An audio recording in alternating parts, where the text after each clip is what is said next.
All right, here you have it. Season 2, Episode 5, Blood and Hickory, The Watcher, and the Beast. All right, so where we left off was Kierion Vander.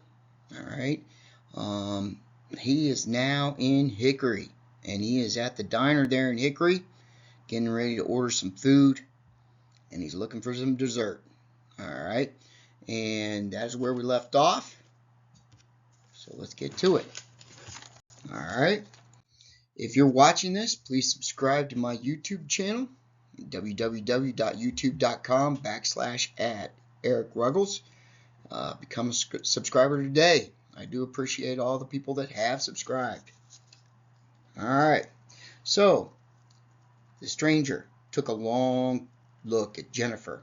Jennifer now was the waitress, all right, that was taking his order in the last episode, and studied her emotions, body language, her conversations, and decided this would be a good victim. Young and fresh, easy to kill, and Kierion was in need of blood. Jennifer came back to the table and asked Kierion if he was ready to order. Yes, a steak and some fries would be nice, he replied. And how would you like your steak cooked? Asked Jennifer. The reply was, barely cooked, mostly raw. I love the juice. At that instant, he glared into Jennifer's eyes, and he knew he had her hooked. As a vampire, one of his gifts was to be able to put people in a trance, and if they looked directly into the vampire's eye, they were caught. Jennifer was hooked. She did not act different, but now Kierion could entice her easier with her in a trance. About 15 minutes later, Jennifer came out with a plate that had a steak that was barely cooked and fries that filled the plate.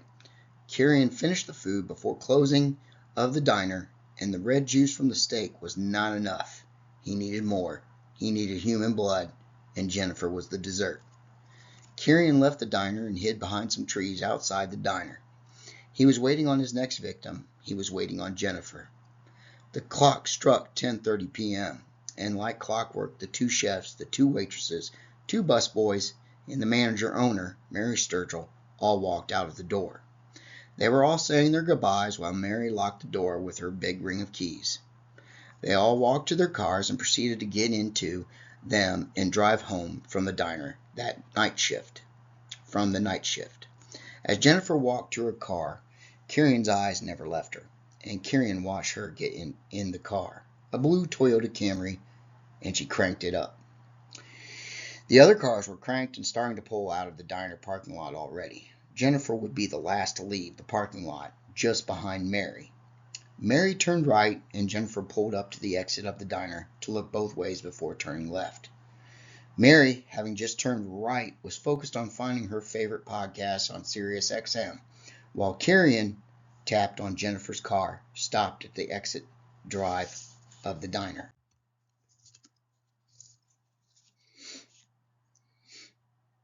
The tap of the window scared Jennifer half to death, but Kierion quickly made eye contact, and the trance seemed to be still in effect.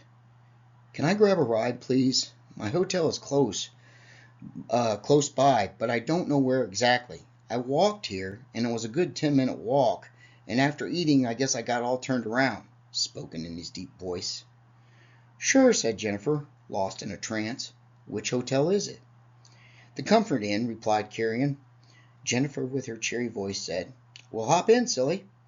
Kierion went around to the passenger door, opened it, and sat down with a smile on his face.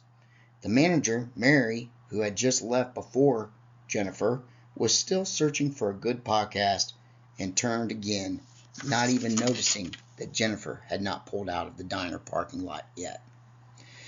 Jennifer let her foot off the brake and pressed the gas as she turned the steering wheel left. They drove for a few minutes, and Kierion said, I remember now how I got to the diner, and I remember a shortcut. I used it to walk to the diner. Go ahead and turn right up here. Jennifer, still in a trance, responded with, No problem. As she turned right, the paved road ended, and there was just a dirt trail to follow. Kierion's eyes reddened, and the grin of his face showed the fierce blood-sucking teeth he would use to drain her blood.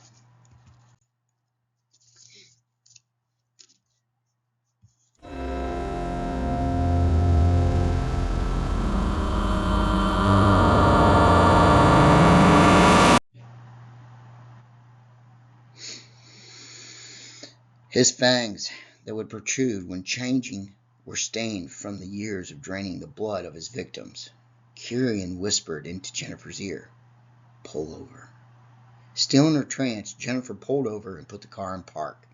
Kierion quickly pounced his prey and dug his teeth deeply into her neck. Kierion was precise in his method of draining his victim's blood, and was so good at it he did not spill a drop. Kierion would finish when the last drop of blood was sucked from his victim. Jennifer's body was sucked dry, and she looked deformed from the removal of all her blood. In an instant, Kierion turned his vampire look into a beastly werewolf, and sufficed his animalistic needs by biting Jennifer's head off and eating the entire head, brains and all. His surgical precise killing left no blood to be found and a headless victim. Kierion was done and had satisfied his needs. He removed himself from the car and headed toward the tree line in the distance, where he found a clearing and lay behind a huge stump.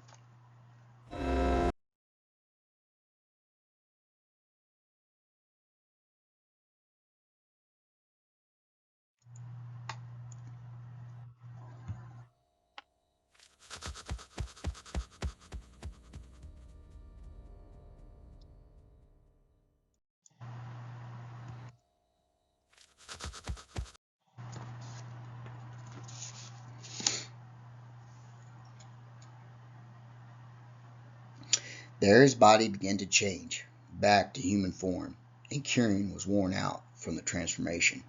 His eyes slowly closed, and he rested on the ground with no shirt, no shoes, and just his pants. Kierion was careful, though. Even as a beast, he would always grab his garments from the murder scene and bury them somewhere away from the killing.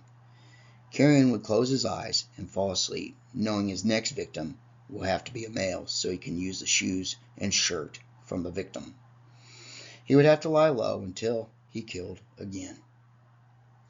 Chastain pulls into the parking lot of the Quality Inn and parked the car by the entrance so he could check into a room. He exited his car and walked into the Quality Inn and headed straight for the counter to get a room.